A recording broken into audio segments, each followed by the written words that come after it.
partidos políticos que acceden a este fondo permanente estaban utilizando en alimento para mascotas, en estudios de másters para sus dirigentes. Inclusive hubo el caso de Sociedad Patriótica, porque hay que hablarlo con nombres y apellidos, que inclusive habían declarado una cirugía estética de rejuvenecimiento vaginal, y que eso lo estaban en este caso mostrando como justificativo de los gastos que habían efectuado. Nosotros recordemos que el financiamiento del fondo permanente está consagrado en la Constitución en el artículo 110. No topa para nada lo que es el fondo de promoción electoral, que está consagrado en el artículo 115, y que la Corte Constitucional le dijo, no, esto no lo pueden topar porque atentaría con la libre competencia y la competitividad de las organizaciones políticas en elecciones. ¿Cómo se distribuye aquello? Se distribuye un 60% para las organizaciones que han obtenido y logran este umbral, un 35% que directamente es distribuido en función de las votaciones que han obtenido, y un 5% que va para el Instituto de la Democracia. Y tratar una pregunta específica, creo que es una también de las más controversiales, sobre el tema del presupuesto, en este caso, que se podría eliminar, según el planteamiento de esta consulta y referéndum 2025, a los partidos políticos. Hay algunos que dicen todo, todito sí. Hay algunos que dicen todo, todito no. Y hay gente, en este caso, que tenemos determinados apegos al sí y no, dependiendo, en este caso, de la pregunta. Pero en esta particular, el financiamiento a los partidos políticos, la parte técnica, la parte teórica, ¿qué dice para que la gente también pueda tener a su conocimiento y obviamente más información para su análisis el día de las votaciones? Buenas tardes, ingeniero. Muy buenas tardes, estimado John. Muy buenas tardes a quienes nos ven a través de este prestigioso medio de comunicación como lo es del Momento Loja. Exactamente lo que nos convoca el día de hoy es analizar la pregunta B del referéndum, que es acerca de la financiación de los partidos políticos. Si bien es cierto, un partido o un movimiento político, si nosotros analizamos cuáles son los fundamentos del actual Código de la Democracia y también cuál es el fundamento que se le da en nuestro país, los partidos y los movimientos políticos son organizaciones, en este caso no estatales, ¿no es cierto? Entonces, ¿qué significa aquello? Significa que si bien es cierto, específicamente son organizaciones públicas no estatales. ¿Qué significa aquello? Significa que no pertenecen al sector privado, no pertenecen a ninguna persona, no pertenecen en el peor de los casos a ningún caudillo, y más bien significa que es un conglomerado de personas, dependiendo si es partido o movimiento político, a través de adherentes permanentes o de militantes que conforman, en este caso, a través de condiciones específicas, que comparten las mismas experiencias, comparten la misma forma de construir la sociedad y el mundo a través de su ideología o algún punto en específico. Partiendo de esta premisa, nosotros desde el año 2008 hasta la actualidad, según datos del mismo Consejo Nacional Electoral, se han otorgado específicamente por el Fondo Partidario Permanente 238 millones. ¿Qué equivaldría eso para la provincia de Loja? Construir la vía Loja-Catamayo y la vía Chinchas-Portobelo. Eso equivaldría a lo que se le ha dado a los partidos políticos a través del Fondo Permanente. Hay que hacer una puntualización de esta pregunta, ¿sí?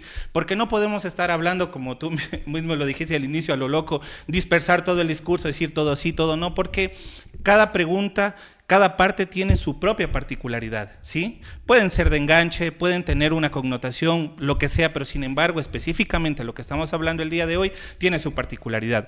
Nosotros recordemos que el financiamiento del fondo permanente está consagrado en la Constitución en el artículo 110. No topa para nada lo que es el fondo de promoción electoral, que está consagrado en el artículo 115 y que la Corte Constitucional le dijo, no, esto no lo pueden topar porque atentaría con la libre competencia y la competitividad de las organizaciones políticas en elecciones. ¿Qué compete únicamente? Es el artículo 110 de la Constitución y específicamente lo que es el Fondo de Promoción Permanente, ¿sí? Entonces, ¿qué nos quiere decir aquello? Ese fondo permanente indica que el 100% que se les entrega lo pueden distribuir de la siguiente manera: un 50% directamente a lo que es la formación política, la investigación y todo lo que tiene que ver con el tema electoral, un 30% máximo a lo que son gastos administrativos y un 10% a proselitismo político en tiempo no electoral, ¿sí? ¿Cómo se distribuye aquello? Se les da a organizaciones o movimientos políticos que contienen algún umbral específico y que tienen la mayoría de votaciones, es decir, pasan el 4 o el 5% de la votación a nivel nacional y adquieren determinado número de autoridades en seccionales, tanto número de alcaldes o de concejalías, y ahí se va armando. ¿Cómo se distribuye aquello? Se distribuye un 60% para las organizaciones que han obtenido y logran este umbral, un 35% que directamente es distribuido en función de las votaciones que han obtenido y un 5% que va para el Instituto de la Democracia. ¿Cuál es en este caso la connotación ya directamente de este fondo permanente? Específicamente, en la mayor parte de países de Latinoamérica solo existe el Fondo de Promoción Electoral, que eso no se lo topa, que no se topa el artículo 115, que en este caso es lo que un poco tratan de confundir, sino más bien ese es el artículo 110. Por lo tanto, si nosotros nos vamos a un tema más específico, nosotros podemos ver que lamentablemente la norma y también, por decirlo así directamente, el Consejo Nacional Electoral han sido demasiado débiles en el control de que se hace directamente al uso de estos recursos. ¿Por qué hablamos? Vimos en informes de Contraloría hace poco que en qué estaban utilizando los partidos políticos que acceden a este fondo permanente. Estaban utilizando en alimento para mascotas, en estudios de másters para sus dirigentes. Inclusive hubo el caso de Sociedad Patriótica, porque hay que hablarlo con nombres y apellidos, que inclusive habían declarado una cirugía estética de rejuvenecimiento vaginal y que eso lo estaban en este caso mostrando como justificativo de los gastos que habían efectuado.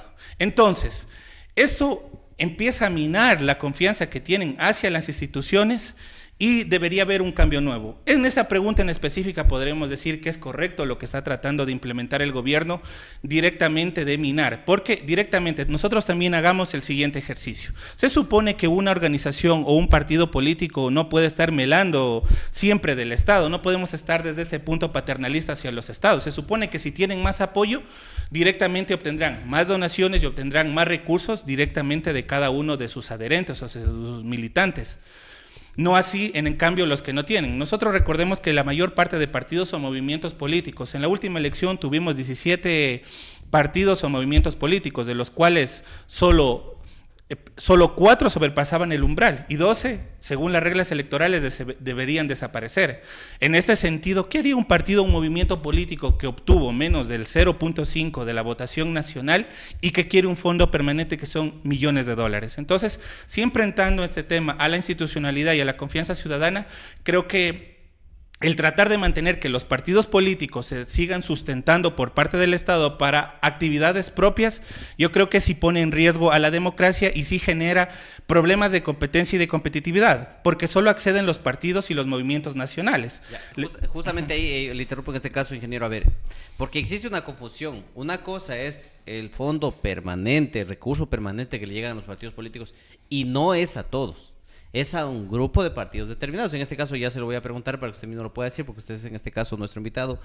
Y el otro es el fondo que les dan en campaña electoral, que les dan a todos, absolutamente a todos, ninguno se queda fuera, así sea el partido más chiquito o grande. Porque esto específicamente va a tratar no lo segundo que acabo de mencionar, sino lo primero, para que usted le pueda explicar hoy en día, con todas esas normativas que en este caso usted nos ha dicho, porque no es que cualquiera que sea partido nacional accede, tiene que cumplir determinados requisitos. ¿Cuáles son esos dos partidos políticos y cuánto más o menos es lo que se les ha estado destinando? Un poco para que la gente entienda que no es a todos los partidos, es a alguien que ha cumplido netamente con especificaciones que lo contemplan al menos en la parte constitucional. Claro, como tú lo dijiste, John, no se topa el artículo 115 de la Constitución que habla del Fondo de Promoción Electoral, que ese se les da a todos para que puedan pautar en medios de comunicación y se genere mayor difusión de los candidatos.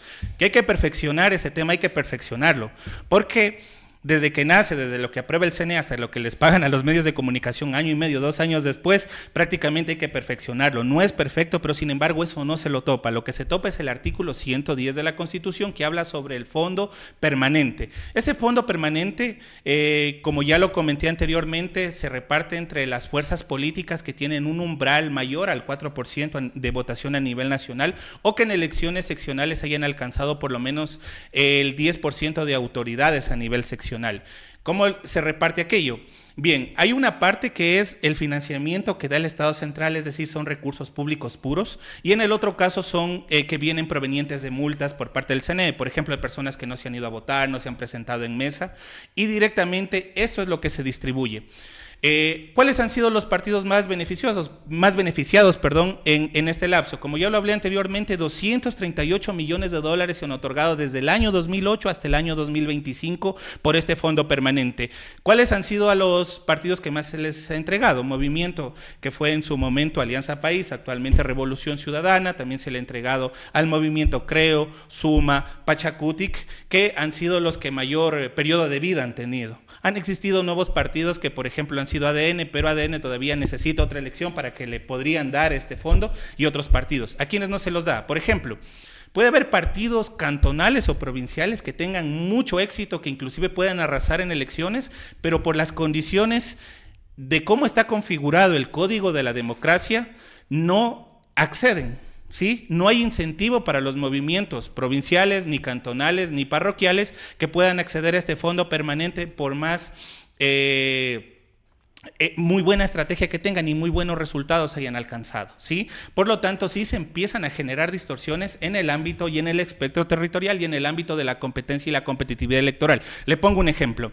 El movimiento Partido Social Cristiano, por el fondo permanente, qué sé yo, le dan 2 millones de dólares y directamente en la circunscripción Loja va a competir el movimiento ARE, va a competir el movimiento, se me ocurre ser, Convocatoria o Concertación.